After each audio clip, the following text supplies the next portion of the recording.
I'd never go for a line that doesn't mean anything. So like every line needs to cast out a spell of desire onto the page, and it doesn't necessarily have to be my desire, but it has to be something that the viewer can relate to and communicate with. Each line is like, you know, cast out to catch something, a bit like a fishing line to catch something in the flitting, streaming waters. And I'm hoping to find what that thing is, because I don't really know when I started the drawing what it's going to be. So I looked to that and I found, I think, what is really compelling. It's the irises of the creature. It's not easy always to get right, but if you get it right, then they're haunting.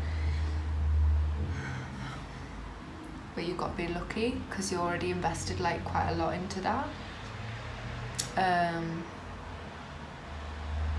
Some people think it's like an easy thing to do, but you're gonna have to struggle if you get into this business, and there's no way to go about that. It's like, just try your best. You might get no validation, you might get no acknowledgement. It's just you and the page, so you best make the most of that. I know I've developed like a bit of a fraught relationship with what I've got on the page, and that can usually be down to like underestimating how much I needed acknowledgement from other people, validation, things like that. If you can be happy enough or like satisfied enough with the dangers present on the page, the dangers that are spreading out on the page, then you start to feel the stakes, that there are actually stakes playing out on the page. And that's what you got to answer to, not to the market or whatever. Like let the buyers and the sellers work out the market. Frankly, I'm not part of that market business, so that's a bit of a relief really. Nobody's ever wanted to buy my work. That makes it kind of easier to not worry about catering to capitalism. So I am left with like just being concerned with the relationship between me and my page, and I really like it like that actually. Like, if you've not become famous yet, maybe that's a blessing in disguise. Like, use that time when you're not famous yet to feel like really free and really good. You don't have anybody to disappoint. You don't have a following who already expects something from you. So you can like make mistakes, and there's no one there to like kick you down when you're already down, if you know what I mean. Because it's not like there aren't no stakes when you're out of the limelight, when no one's watching what you're doing. There's still some stakes, because the dramas that pan out on my drawing are like, they're connected to the real world, and they have weight attached to them. And so even if no one's looking, things are happening, you know. And sometimes I think in a way it's quite special that nobody knows what I'm doing. And when no one knows what you're doing, then no one can tell you what to do either. No one can like dictate to you that you should do it a different way. So like sometimes it's good to get out of school and just feel what it's like not to be like critiqued or like given any sort of advice at all, and see what would just happen if you just let your mind like go free reign with no criticism.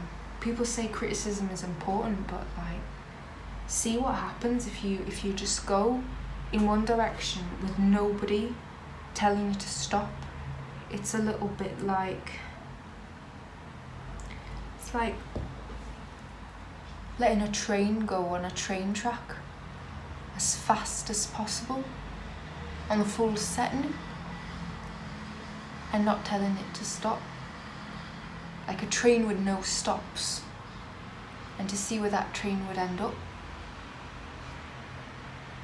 Or maybe a train isn't a very good example because like the tracks are already set out in front of you, but it would be like something else, I don't know, like a wanderer in the forest, just letting them walk straight forever. Where would that wanderer end up? Instead of all these people coming up to him and saying, no, you should actually turn left or right. No, just let them go on recklessly into the future. See what they come up with. I think that can be rewarding. So yeah, I think if you're not quite famous yet, maybe there's something good about that. Maybe these dramas need to be played out by none other than me.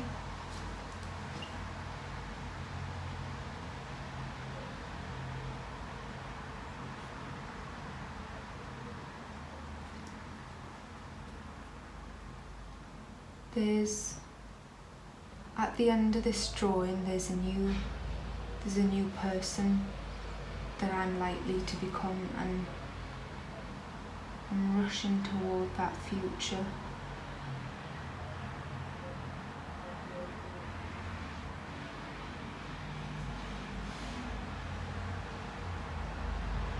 But it can be sad at times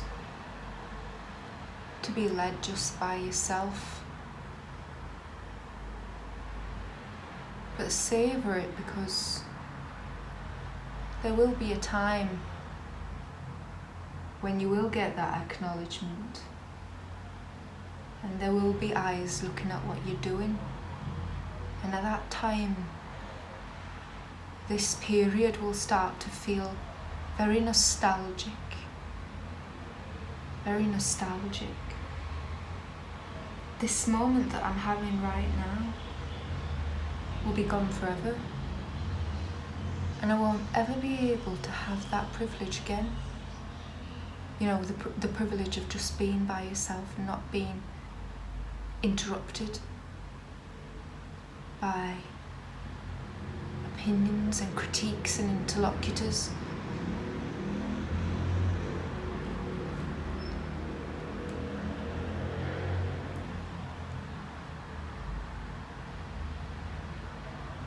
I know that this has not been done before.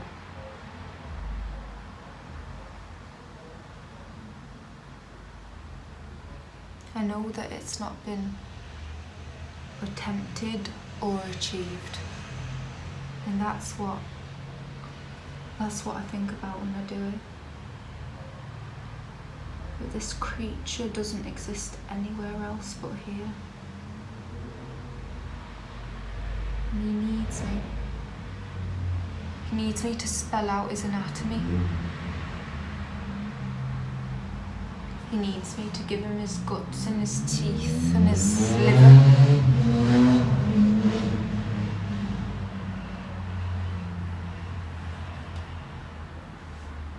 He depends on me.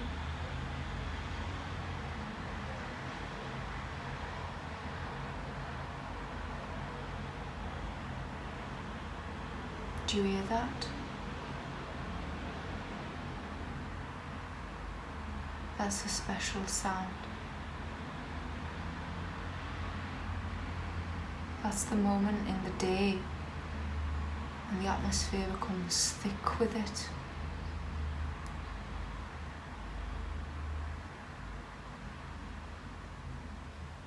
It's a kind of plasma that you've generated just by sitting there.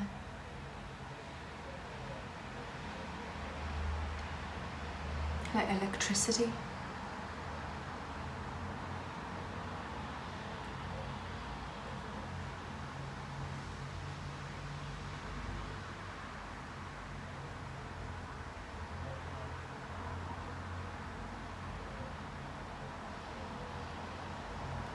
Who have you got to share it with? No one.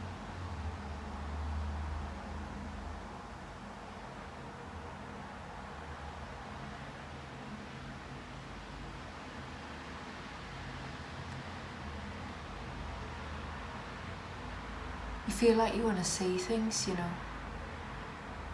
You feel like you owe it to the world to tell them that this exists, that there is a room like this and where this is happening.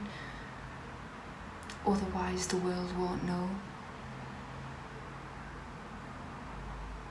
And it does feel like a terrible shame that the world shouldn't know that there are rooms like these, that have this plasma in the air. It's not only mine. There are more like it. Spread across the country, spread across the world. I never thought about it like that before. It's never occurred to me that they were perhaps more like me. There's nobody doing this, but maybe there are more people out there who are capable of creating that plasma in the air.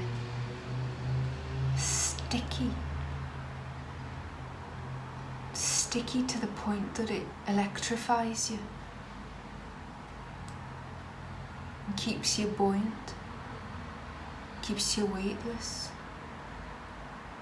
And when you're in the flow of things, you forget all the pains that you had in the morning. You feel like you're flying across the page. It seems a grave shame when you're the only one in that room, when that's happening.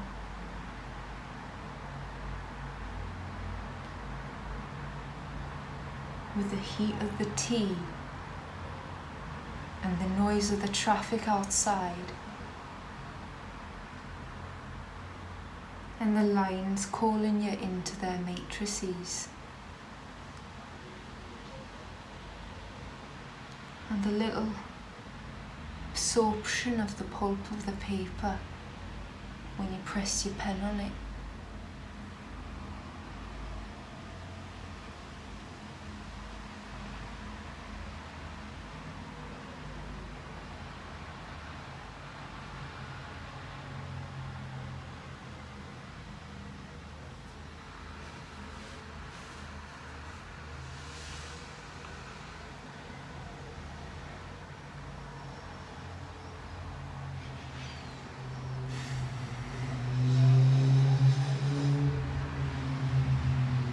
I don't want you to think I'm not pragmatic. I'm perfectly capable of pragmatism. It's just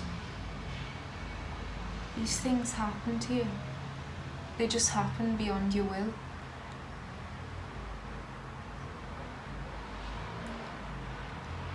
I try to be methodical, but something will seize me in the grip of the flow of things, and it will just do with me what it will.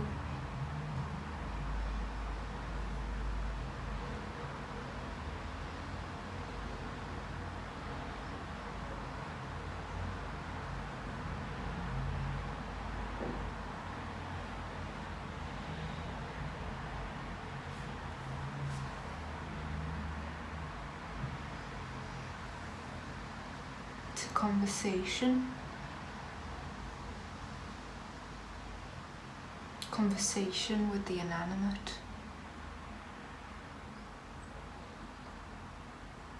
But my creature doesn't know that. He's just waiting to come alive, and it's up to me to do it.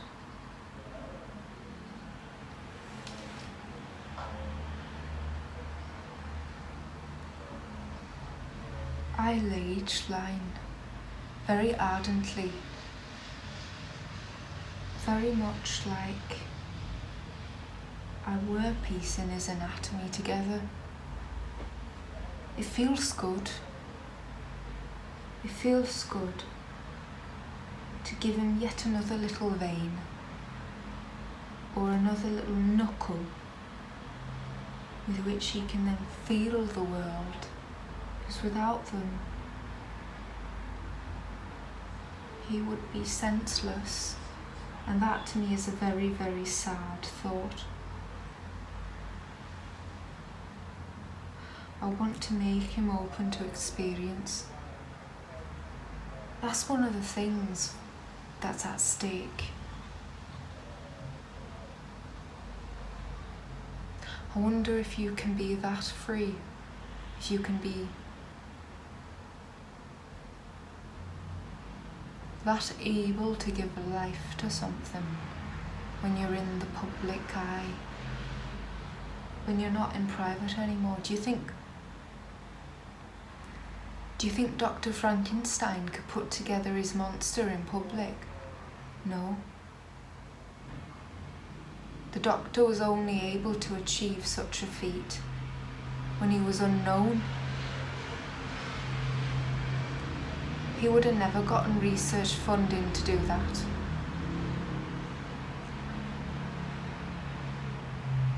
He would have never passed the ethics committee. He had to do it before any level of recognition had reached him as a practitioner. But the problem is sometimes you're so young in your career, that you don't know what a privileged state that is to be in. You're not aware. You're so new to things, you don't have anything to compare to. No earlier stage in your life, in your practice, to know that this is the best part.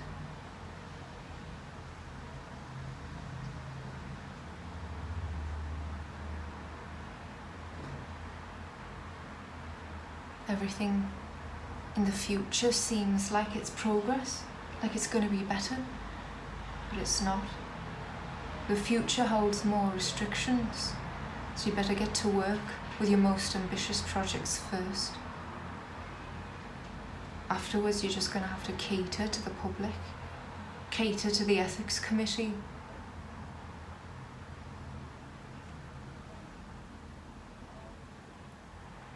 The most tender projects can happen now. Bone by bone, vein by vein, you can put them together and nobody will stop you. You can make them come alive and nobody will object. There'll be no protest outside of your office because nobody knows about you. You can work in peace. It's funny that. It's such a risky thing to do, but you can do it in utter peace.